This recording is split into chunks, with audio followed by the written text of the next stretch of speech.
Hello, Kathleen here. I felt inspired to pop in again today and talk about a little issue that can come up for us sometimes. And if this is happening for you, know that you're not alone. Um, but once we recognize it and we understand what it actually does, we realize how much it disempowers us and pulls us out of abundance. And what I'm talking about is pity parties. I've heard different terms around this. Like if you're from the UK, you might say you've been hard done by, or, something, you might be moping.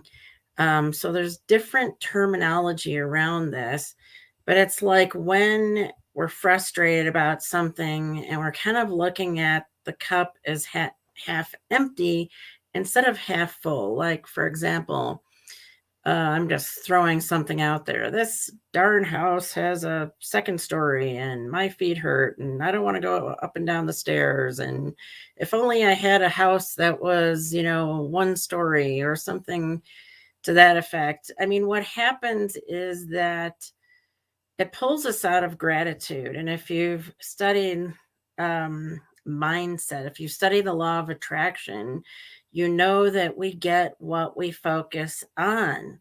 So if we keep focusing on this, what's wrong, what we're not happy with, woe is me. I mean, we feel it on every level. We feel miserable, which stinks in the first place because who wants to feel miserable? And it just kind of like attracts more of that junk that we really don't want. Um, it's like we're all energy and we're putting out this negative energy of, what's wrong with our life. And I learned that a long time ago that that's not a good thing because it keeps bringing more and more, like, for example, with relationships, we complain about the relationship. It just can compound itself and implode.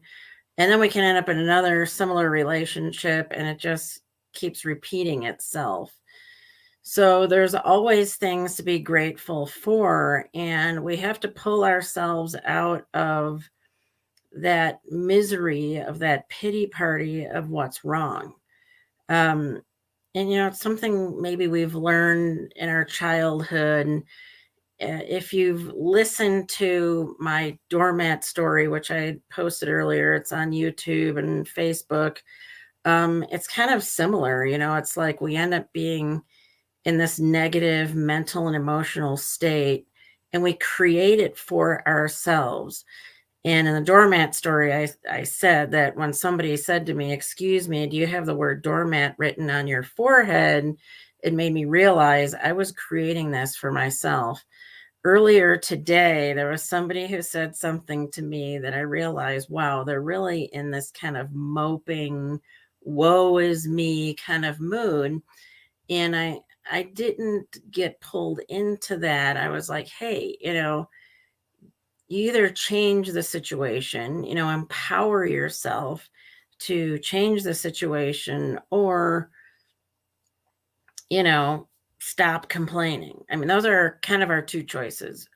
When we realize that we are the ones that have the power to make the change, then we can get inspired. And first of all, here's the steps we need to make. We need to first of all get grateful, or become grateful, I should say, for what we already have, because there's always somebody else that has less than we have. So gratitude comes first. We need to feel that gratefulness and get into that positive, inspired energy. Then we get into that positive, inspired energy, and then the ideas can flow for a solution of how to fix the problem. Because again, if we're stuck in the problem, it's just going to create more problems. So we've got to get into gratitude, realize, this is what we have. Our life isn't so bad after all. There's always positive things to look at. And I encourage clients, coaching clients, to journal about what they're grateful for each day. to really stay in that positive mindset and keep ourselves from falling into that pit of woe is me, poor pity me, and now things just go backwards. So have the gratitude, visualize what you really want. And again, you need to feel grateful. This isn't in a way that's like, oh, darn, I wish I had that, but I don't. So my life sucks. You don't want to get into that state. You want to really feel positive, feel grateful, and then focus on solutions and allow things to flow to you. It's really about inspiration. We get inspired ideas when we're in a positive mindset. And so that's what I want to help you with, is to get out of the pity party part and get into the positive mindset. Let the inspired ideas flow and then take action. So it's like 3 simple steps, really.